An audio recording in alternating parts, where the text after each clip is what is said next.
கட்டுமானத்தின் வலிமை, கட்டிடங்களின் பாதுகாப்பு. ஸ்ரீ துர்கா டிஎம்டி கம்பிகள். TVR garden signature living T Nagar இப்போ திருவள்ளூருக்கு வந்தாச்சு. Near D mart on new bypass road, Tiruvallur நகராட்சிக்குட்பட்டது. பிளாட் 20 லட்சம் முதல். கான்டாக்ட் 9955511814.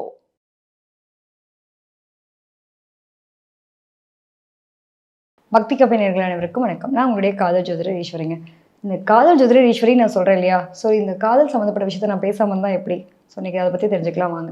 ஸோ பொதுவாக வந்துட்டு இந்த காதல் அப்படிங்கிற ஒரு விஷயம் வந்து யார் வந்து கனெக்ட் ஆவாங்க, இது எப்படி அந்த அன்பினுடைய விஷயங்கள் தானே காதல், இது யாருக்கு எதுக்கு குறிக்கும், எந்த கிரகம் குறிக்கும் அப்படிங்கிறத பற்றி இன்றைக்கி ஒரு தெளிவான விளக்கம். ஸோ புதன் அப்படிங்கிறது தான் நமக்கு காதலை குறிக்கக்கூடிய விஷயம். அன்பு அப்படிங்கிறத குறிக்கிறது தான் அவங்களுக்கு வந்து அந்த புதனுடைய ஆதிக்கம். ஸோ ஃபஸ்ட்டு வந்து நம்ம லவ் பண்ணணும், நம்ம ஆசைப்படுறோம் ஒரு விஷயன்ற ஆசைப்படுற ஒரு விஷயம்தான் நமக்கு காதல்ன்ற பேராக வருது. ஸோ அன்புக்குரியவங்க அப்படின்னு நம்ம யாரெல்லாம் பார்க்குறோமோ அது எல்லாமே காதல். எல்லோரும் தப்பாக புரிஞ்சிட்ருக்கோம். காதல்னால் வந்துட்டு லவ் பண்ணுறாங்க, இது வந்து ஒரு டீனேஜர் சம்மந்தப்பட்ட விஷயங்கள் அப்படின்றத தாண்டி அம்மா பையன் மேலே வச்சுருக்கிறது அன்பு, அப்பா பொண்ணு மேலே வச்சுருக்கிறது அன்பு, எல்லாமே இந்த அன்பு சார்ந்த விஷயங்கள் எல்லாமே காதலுக்குள்ளே தான் வந்து கனெக்ட் ஆகக்கூடிய விஷயம் தான். ஸோ அந்த புதன் அப்படின்றதான் காதலை குறிக்கிற ஒரு மிகப்பெரிய ஒரு பாயிண்ட்டாக நம்ம பார்க்குறோம். இந்த கிரகம் ரொம்ப முக்கியமான கிரகம். அது காலபுருஷனுக்கு 3ஆம் பாவம். சரிங்களா? புதன் ஒரு ஜாதகத்தில் வலுவாக இருக்குது அப்படின்னா இவங்க அழகாக காதல் பண்ணுவாங்க. அதுலேயே வந்துட்டு அந்த புதன் கூட வந்து பார்த்திங்கன்னா அந்த மனம் ஒரு விஷயம் பிடிக்கணும். யாரையாவது நம்ம பார்த்தோன்னே நமக்கு பிடிக்கணும் இல்லையா, இவங்ககிட்ட பேசணும்னு மனம் லயிக்கணும்ல. அப்போ மனம்ன்ற விஷயம் எது? சந்திரன். ஸோ நான் மனம் லகித்து அவங்ககிட்ட பேசுகிறாங்க, அவங்கள ரொம்ப பிடிச்சி பேசுகிறாங்க அப்படிங்கிற விஷயம் பார்த்திங்கன்னா இந்த சந்திரன் புதன். யார் கூட பேசுகிறோம் அப்படிங்கிற ஒரு கனெக்டிவிட்டி இருக்கு இல்லையா, யாரை ரொம்ப பிடிக்கும்? பொதுவாகவே எதிர்பாலின ஈர்ப்பு அப்படிங்கும்போது சுக்கிரன். ஸோ ஒரு ஜாதகத்தில் சந்திரன், சுக்கிரன், புதன் இந்த 3 கிரகமும் நல்லா இருக்கா அப்படிங்கிறத பார்க்குறோம். இது மட்டும் இல்லாமல் உங்களுக்கு காலச்சக்கரத்துக்கு 5ஆம் பாவத்தை குறிக்கக்கூடியது பார்த்திங்க அப்படின்னா உங்களுக்கு 5ஆம் பாவம் தான் அவங்களுடைய காதல் ரகசியத்தை சொல்லக்கூடிய இடம்ன்றது உங்களுக்கு பாரம்பரியத்தில் உண்டு. ஸோ புதன் வந்து உங்களுக்கு நல்லா இருக்கா, அந்த ஆசை அபிலாசைகளை குறிக்கக்கூடிய விஷயங்கள் நல்லா இருக்கா, இவங்களுக்கு வந்து காதல் திருமணம் தான் நடக்குமா, இல்லை கல்யாணம் வந்து அரேஞ்ச் மேரேஜுக்குள்ளே தான் போகுமா அப்படின்றது எல்லாமே நம்மளுடைய ஜாதக ரீதியாக பார்க்கலாம். ஸோ காதல் திருமணம் இதில் போய் ஸ்ட்ரகிள் ஆகிறவங்க, இல்லைங்க நான் ஏன்டா போய் விழுந்தேனே தெரியல, எனக்கு வந்து ஒரு பொண்ணை விரும்பினேன், பைத்தியக்காரத்தனமாக லவ் பண்ணேன், எனக்கு அது பின்னாடியே போனேன், என்னோடய வாழ்க்கையை தொலைச்சேன், நிறைய பேர் பார்க்குறோம் இல்லையா, அவங்களுக்குலாம் என்ன பிரச்சனை இருக்குன்னு பார்க்குறீங்க? அவங்களோட ஜாதகத்தில் என்ன அழகாக அது பேஸ்மெண்ட் ஆகிருக்கும். ஸோ புதன் அப்படின்ற கிரகம் உங்களுக்கு வக்ரமாகவோ ராகு கேதுவோட தொடர்பில் இருக்குது, பரிவர்த்தனையாக இருக்குது அப்படின்னா கண்டிப்பாக இவங்களுக்கு அந்த காதலில் தோல்விகள் சம்மந்தப்பட்ட விஷயத்த சந்திச்சே தீருவாங்க அப்படிங்கிறது உண்டு. அது ஆணாக இருக்கட்டும் பெண்ணாக இருக்கட்டும் எல்லாத்துக்கும் பொதுவானது காதல் அப்படிங்கிற ஒரு விஷயத்தை குறிக்கிறது புதன். புதன் தாங்க அறிவான ஆள், அதிபுத்திசாலி, எல்லா விஷயத்தையும் கால்குலேட்டிவ் செம்மையாக இருக்கக்கூடிய ஆள் யாருன்னா இந்த புதன் தான்.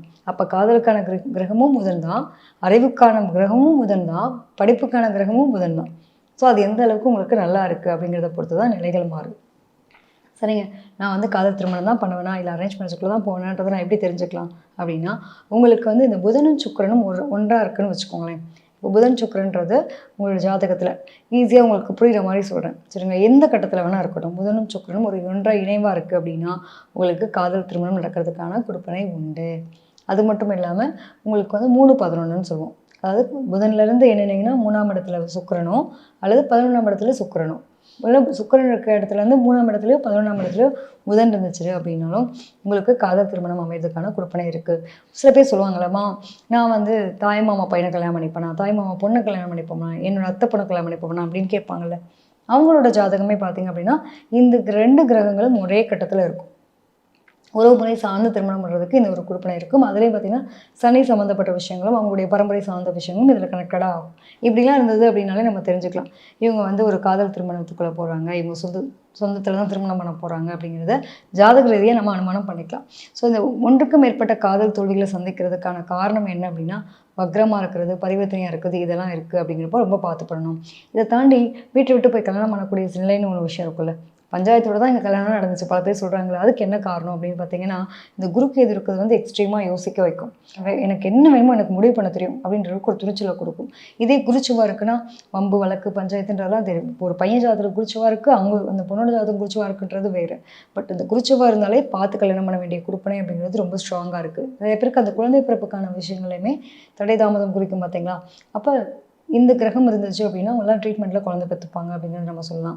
தேவையில்லாத இஷ்யூஸ் வரும். இதுலேயே வந்து சூரியன் புதன் சுக்கிரன் இந்த மாதிரியான கனெக்டிவிட்டியில் இருக்குன்னா அதுவும் குருவோட கனெக்டடும் ஒரு மாதிரி பலமாக இருந்து செவ்வாவும் பலமாக இருந்ததுன்னா இதெல்லாம் வந்து என்ன பண்ணுன்னா பஞ்சாயத்தில் தான் கல்யாணமே பண்ணும். போலீஸ் ஸ்டேஷனில் போய் தஞ்சம் அடைஞ்சாங்க நம்ம நிறைய பேர் நியூஸ் கேள்விப்படுறோம்ல, அந்த மாதிரி திருமணம்லாம் கொண்டு போகிறது யார் அப்படின்னா இந்த கிரகச்சரிக்கைகள் இருக்கவங்களாம் இந்த மாதிரி திருமணத்தை பண்ணுவாங்க அப்படிங்கிறத பார்க்கலாம். ஸோ ஒன்றுக்கு மேற்பட்ட திருமணம் வர்றதுக்கு காரணம் என்ன அப்படின்னா திருமணம் சார்ந்த விஷயத்துல ஏகப்பட்ட விஷயங்கள் இருக்குது. தனக்கு பிடிச்ச விஷயத்த தானே கல்யாணம் பண்ணிக்கிறாங்க.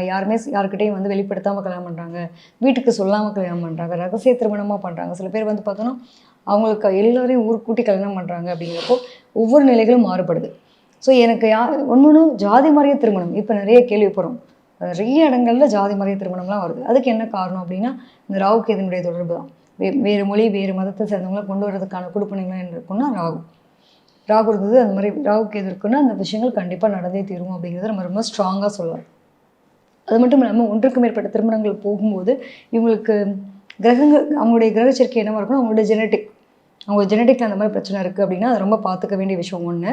இன்னொன்று குரு சுக்கிரன் பரிவர்த்தனை, சுக்கிரன் குரு பரிவர்த்தனை, இந்த மாதிரி கிரகங்கள்லாம் இருக்குது அப்படின்னா ரொம்ப ரொம்ப கவனமாக பண்ணணும். அது ஆணாக இருந்தாலும் சரி பெண்ணாக இருந்தாலும். செவ்வாய் பரிவர்த்தனை இருக்குனாலும் பார்க்கணும், சுக்கிரன் பரிவர்த்தனை இருந்தாலும் பார்க்கணும். இந்த மாதிரி பரிவர்த்தனையான கிரகங்கள் இருக்குது அப்படின்னா அது ரொம்ப கவனமாக பார்க்கப்பட வேண்டிய விஷயம்.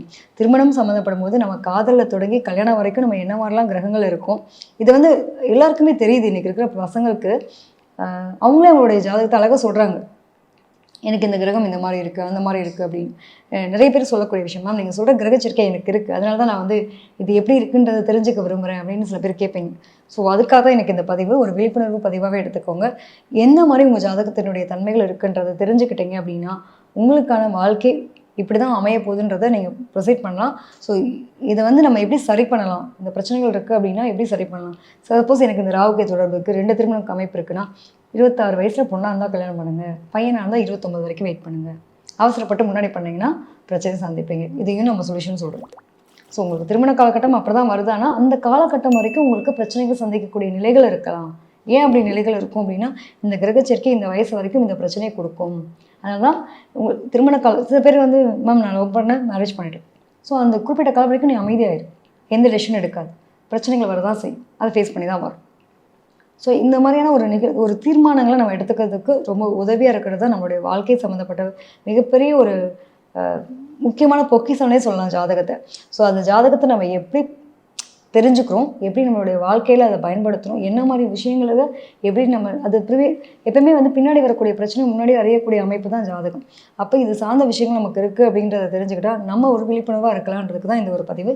ஸோ காதல் சார்ந்த விஷயத்தில் தொடங்கி கல்யாணம் சம்மந்தப்பட்ட விஷயத்துலையும் என்ன மாதிரி பிரச்சனை சந்திப்பாங்கன்றதை பற்றி எனக்கு விளக்கங்கள் கொடுத்துருக்கேன்.